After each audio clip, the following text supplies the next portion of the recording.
Il y a des histoires qui naissent du vent, portées par les marées et les dunes. Et puis il y en a d'autres, plus profondes, plus anciennes, qui prennent leur source dans l'eau. Après l'accueil chaleureux de nos précédents reportages et vos nombreux messages, certains allant jusqu'à demander une version en arabe aux côtés de Raïs Miloud, nous avons choisi de revenir vers vous sans trop attendre. Fidèle à l'esprit de notre page Les Vents de Mogador, nous vous proposons aujourd'hui un épisode un peu à part, un épisode 5, hors série.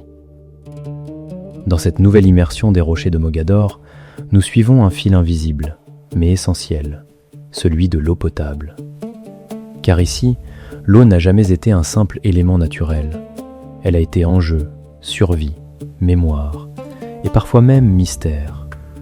Comme le rappelle le Coran dans la sourate Al-Anbiya, et nous avons fait de l'eau toute chose vivante. Une vérité universelle que l'on retrouve ailleurs, dans la Torah, lorsque Moïse fait jaillir l'eau du rocher, et dans la Bible, lorsque Jésus évoque cette eau vive qui donne la vie. Ici, à Mogador, Essaouira, à Mekdoul, les noms changent, mais l'histoire reste la même. Une histoire façonnée par l'océan, les vents, et surtout par l'eau. Mais pour en comprendre le secret, il faut remonter le temps, bien avant les récits des navigateurs européens. Au XVIe siècle, sous la dynastie saadienne, la région connaît une activité aussi discrète que stratégique, la production du sucre. Entre 1576 et 1578, à quelques kilomètres d'Essaouira, dans la région d'Ida au Gourde, est édifiée une grande sucrerie. Elle fait partie d'un réseau de 14 usines pré-industrielles réparties entre le Souss, Chichaoua, le Tensift et Mogador. Ici, la canne à sucre est cultivée, broyée, transformée. Mais derrière cette activité, un élément est absolument vital, l'eau. Et c'est là qu'apparaît un nom qui traverse encore les siècles, l'Oued Ksob. Ksob, un mot directement lié au sucre. L'Oued Ksob, littéralement la rivière du sucre ou de la canne à sucre, tire son nom de cette époque saadienne où ces eaux servaient à alimenter les cultures, faire fonctionner les installations et soutenir toute une économie. Car produire du sucre à cette époque nécessitait une maîtrise avancée de l'eau. Capter, canaliser, répartir. Un savoir hydraulique précieux, déjà bien en place avant même l'arrivée des navigateurs européens. Puis, les années passent. Les activités déclinent. Certaines installations sont abandonnées. Mais les traces, elles, restent inscrites dans le paysage. Et c'est dans ce décor déjà chargé d'histoire que survient un autre regard. Janvier 1641. Un navire hollandais approche de l'île de Mogador. À son bord, un homme observe, consigne, dessine. Adrian Matam. Dans son journal de bord, il laisse un témoignage d'une précision rare.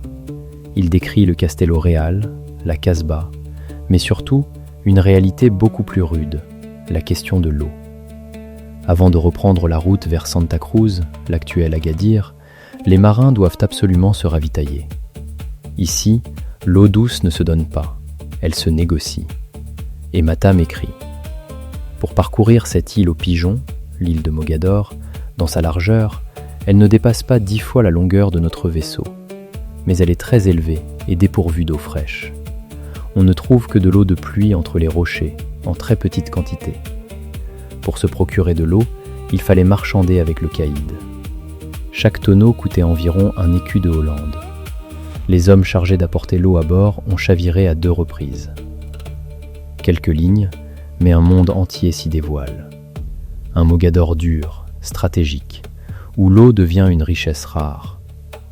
Dans ses dessins, les seuls connus de cette époque, Matam révèle aussi le Castello Real, la Casbah, les habitants, et cette étonnante coexistence des cultures. Et il note. Il est aussi à remarquer que nous avons ici 3 dimanches à célébrer chaque semaine, à savoir celui des morts, le vendredi, celui des Juifs, le samedi, et le nôtre, le dimanche. Mais derrière ce témoignage, une autre réalité persiste. Quelques années plus tard, un autre navigateur hollandais réalise un plan du site. On y distingue les vestiges portugais, les forts, le Castello Real, et surtout des traces d'un ancien système hydraulique. Des canalisations reliant l'Oued Ksob à la Casbah. Un réseau discret mais essentiel. Héritier peut-être de savoirs plus anciens, remontant à ces périodes où l'eau était déjà maîtrisée pour l'agriculture et l'industrie. Ce système sera utilisé un temps, puis abandonné, jusqu'au XVIIIe siècle, lorsque le sultan Sidi Mohammed Ben Abdallah, fondateur d'Essaouira vers 1760, ordonne de le restaurer et de le remettre en service, redonnant ainsi vie à un ancien lien entre la ville et son eau. Mais aujourd'hui encore, une question demeure.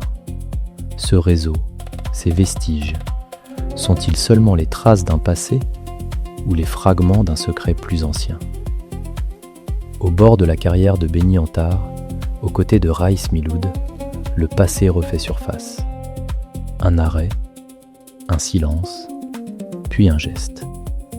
Et là, entre les pierres, apparaît un ancien système de récupération des eaux de pluie, conçu pour répondre à un besoin simple, mais vital. Un héritage discret, presque invisible, qui nous rappelle une chose essentielle: depuis toujours, à Mogador, l'eau ne disparaît jamais vraiment. Elle change de chemin et continue de raconter son histoire.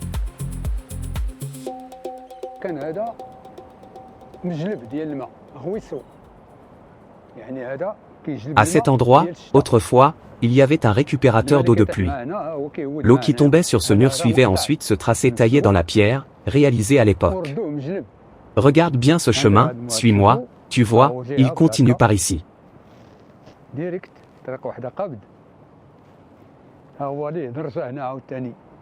Observe, ils ont aménagé comme des escaliers en pierre, en descente, qui prolongent le parcours.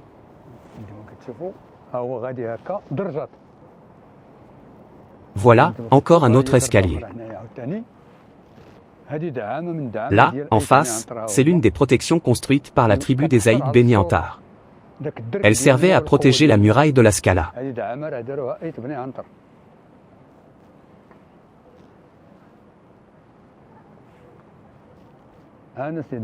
Continuons à suivre ce chemin creusé par nos anciens.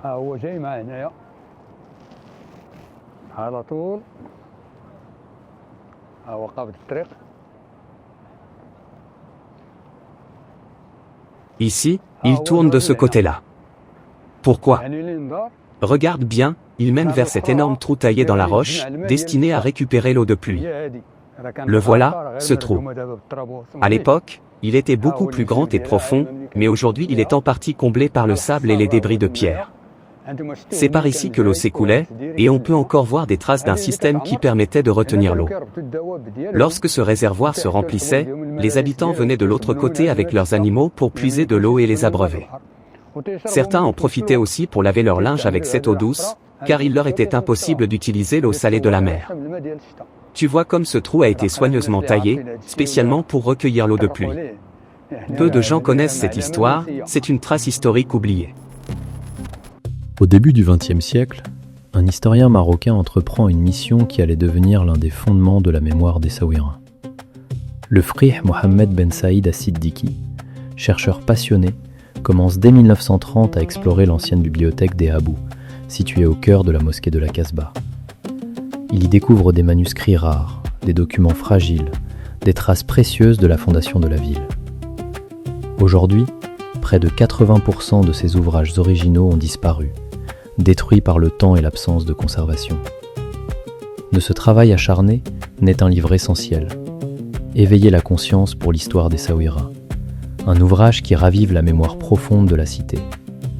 Au cœur des Essaouira, bien avant l'arrivée de l'électricité et des fontaines modernes, une artère essentielle traversait la ville, la Grande Sakia.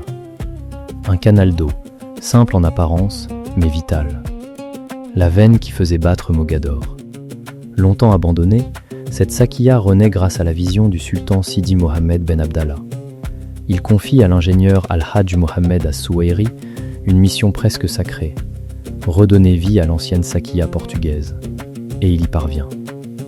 L'eau recommence à serpenter depuis les sources de l'Oued Al-Kasb, glissant jusqu'à Bab Marrakech, puis se divisant dans les ruelles, traversant le marché Ouaka, pour irriguer les quartiers de la ville. Mais comme toute œuvre vivante, la Sakya connaît des périodes de silence. En 1822, sous le règne de Moulay Abdarrahman, c'est Mohammed al-Mazoudi qui la remet en état. Puis en 1864, Al-Hajj Abdesalam as-Souairi lui redonne souffle sous le sultan Mohamed IV. À cette époque, chaque quartier possède sa dakhana, un petit réservoir carré adossé à un mur où les habitants viennent puiser l'eau fraîche. Les porteurs d'eau, Al-Garaba, y remplissent leurs outres pour approvisionner les maisons. On en trouve à Shabana, près de Al-Bouaïba, à Al-Bawahir, près de la maison des ablutions, à At-Toura, à Meskina, chez Al-Agadir, à Sidi Abdallah Omar, au Souk as-Samak, marché aux poissons, et jusqu'à Bab Doukala. Puis vient l'époque du protectorat français. Les dakhanas sont peu à peu abandonnées, certaines détournées de leur usage, comme celle de Bab Marrakech, transformée en conduit d'eau usée rejetée vers la mer.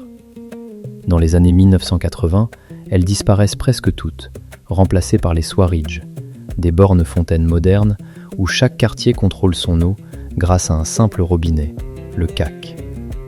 Ainsi s'éteint une tradition séculaire. Mais la mémoire de la Sakya, elle, continue de couler, invisible mais présente, comme un murmure d'eau sous les pierres, un murmure qui refuse de disparaître.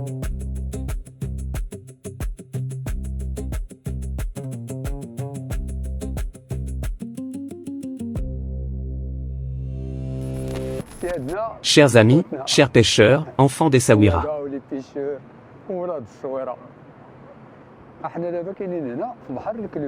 nous sommes ici à la plage du club, à cet endroit précis où nos mères et nos grands-mères venaient autrefois, paix à leurs âmes.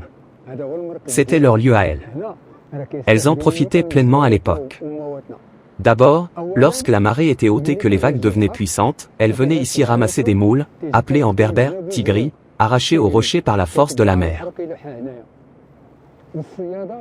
Les pêcheurs récupéraient aussi ici une sorte de plante marine appelée afesdal en berbère, et que l'on surnomme en arabe dialectal la pomme de terre. Elle était très abondante autrefois. À cette époque, tout le sol était recouvert de pierres taillées, comme celle du mur, posées et alignées jusqu'au fond, là-bas. Nos mères et nos grands-mères fréquentaient cet endroit toute l'année. Quand la mer était agitée, elles ramassaient des moules. En hiver, elles venaient chercher du bois pour se chauffer. Elles récupéraient aussi du charbon. Autrefois, lorsque le charbon était fabriqué dans la forêt, les restes de bois non ramassés étaient emportés par la rivière puis rejetés par la mer. Ce type de bois était appelé en berbère bomerksour. Les femmes le ramassaient, le faisaient sécher, puis l'utilisaient comme combustible.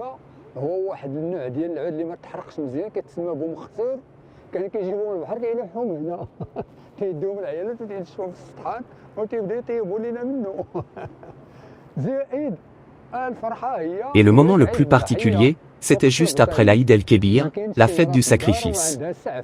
À cette période, il n'y avait pas une seule femme qui ne possédait une branche de palmier, ainsi qu'une plante appelée en berbère tirikt. Elles utilisaient cette plante avec d'autres végétaux trouvés sur les arbres comme produit de lessive pour laver la laine. Et la branche de palmier, à ton avis, à quoi servait-elle? À frapper la laine, pour bien la nettoyer. Ici, partout autour, on voyait les femmes d'Essaouira installées. C'était un véritable moment de retrouvailles, chaque année. Sais-tu pourquoi elles choisissaient cet endroit? Viens avec moi, je vais te montrer.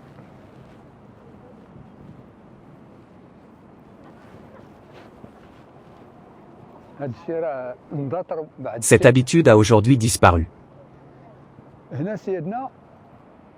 Ici même, il y avait autrefois un égout qui évacuait l'eau venant de la place appelée syndicat, l'ancien office de tourisme. Le voilà. À l'époque, cet égout servait à évacuer l'eau d'une fontaine située sur cette place. Cette fontaine contenait même des poissons, et était reliée à une grande pierre creusée, alimentée par un canal venant de l'Oued Ben Ayoun. C'était une eau douce, utilisée pour les fontaines et pour arroser les jardins, dont certains se trouvaient autrefois à l'extérieur de la Médina. Lorsque la fontaine débordait, l'excédent d'eau s'écoulait par cet égout jusqu'ici, à la mer du club. C'est cette eau douce que les femmes utilisaient pour laver leur laine, car elle provenait directement de l'Oued.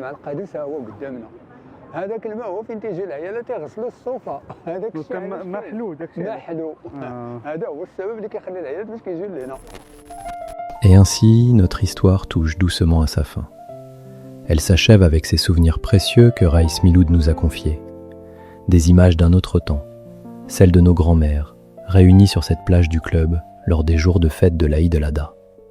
Là, face à la mer, elles travaillaient les peaux, lavaient la laine, patiemment, minutieusement, pour lui donner une seconde vie. Tapis, vêtements, un savoir-faire simple mais profondément ancré dans le quotidien. Et au cœur de ces gestes, il y avait l'eau. Celle de la fontaine des jardins de la Marine, à l'époque du protectorat. Une eau précieuse, partagée, vivante. Puis le temps a passé. Après l'indépendance, les lieux ont changé de nom, de visage. La place est devenue syndicat. Les bâtiments ont disparu, remplacés, transformés. Aujourd'hui, ce sont les restaurants du port qui occupent cet espace, animés par d'autres vies, d'autres rythmes. La fontaine, elle, est toujours là, au même endroit, mais différente. Son eau ne suit plus le même chemin, mêlée désormais aux traces du présent. Alors notre épisode s'achève, avec une question silencieuse. Que reste-t-il vraiment de ces histoires, de ces gestes, de ces mémoires ? Peut-être simplement ce que l'on choisit de préserver. À travers ces images, ces récits, nous avons tenté modestement de garder vivante une part de l'histoire de Mogador, d'Essaouira. Une mémoire fragile, parfois oubliée, mais encore présente. Comme dans les écrits de feu El Hadj Ben Saïd et Sadiki, ou dans les mots transmis de génération en génération. Car cette mémoire disparaît peu à peu, jour après jour, face au rythme du monde moderne, aux images rapides, au bruit, au buzz. Peut-être que cela n'attire pas toujours l'attention aujourd'hui, mais quelque part, ces histoires restent, en attente. Peut-être qu'un jour, quelqu'un cherchera à comprendre une vieille photo, à retrouver un lieu, à écouter une voix du passé. Et ce jour-là, ces fragments auront encore un sens. Merci d'avoir été avec nous jusqu'au bout de ce voyage. Et si vous souhaitez nous aider à continuer, à raconter, à préserver, à transmettre, alors soutenez-nous. Un simple geste, un abonnement, et vous devenez vous aussi gardien de cette mémoire. Abonnez-vous à notre chaîne YouTube Les Vents de Mogador et continuons ensemble à faire vivre ces histoires.